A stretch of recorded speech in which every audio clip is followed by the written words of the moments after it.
Magandang umaga, Pilipinas, 9:08 ayon sa Philippine Standard Time. Kasama niyo po si Harry Bayona at ito ang Panahon TV Express. Sa pananalasa ni Bagyong Santi sa bansa, mahalagang malaman kailan nga ba tayo makararanas ng improvement sa lagay ng ating panahon.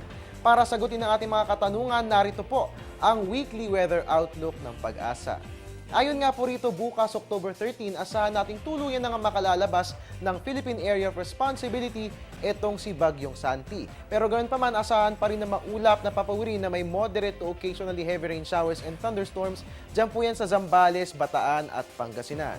Dito naman sa atin sa Metro Manila at natitirang bahagi ng Luzon, asahan naman na bukas ay magsisimula na tayong makaranas ng pagbuti sa lagay ng ating panahon.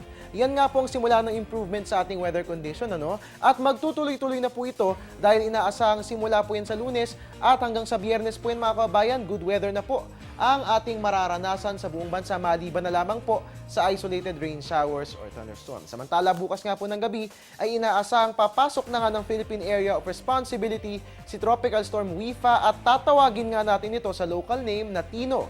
Pero walang dapat alalahanin din, inaasahang hindi ito magla-landfall at lalabas na rin ng bansa pagsapit ng Tuesday morning. At yan nga po ang weekly weather outlook natin sa atin ng Pag-asa. Magbabalik ang Panahon TV Express makalipas ang isang paalala. Teng, ang package. Ma'am, sabi ng Air 21 on the road na. Ano, Teng? Ang package. Ma'am, sabi ng Air 21 na receive na. Okay, very good. Basta padala, sagot ka ng Air 21. May real-time delivery updates via text para worry-free ka. Teng, ang package, napadala mo na? Yes, ma'am, sa Air 21. Sa Air 21, sagot ko, padala mo. Samantala, nananatili pa namang normal ang water level sa ating major dams and reservoirs. Sa kasalukuyan, tanging Binga Dam lang sa Benguet ang nakaranas ng pag-apaw ng tubig dahilan upang buksan ang 2 gates para tuluyan ngang magpakawala ng tubig.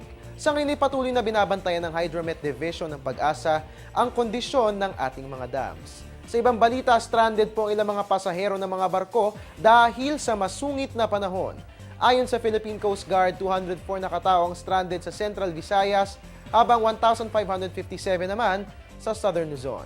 734 na katao naman ang stranded sa Bicol at inaabisuhan nga po ang mga kababayan nating may balak bumiyahe sa karagatan na huwag munang tumuloy dahil lubhang magiging mapanganib ang lagay ng ating mga baybayin.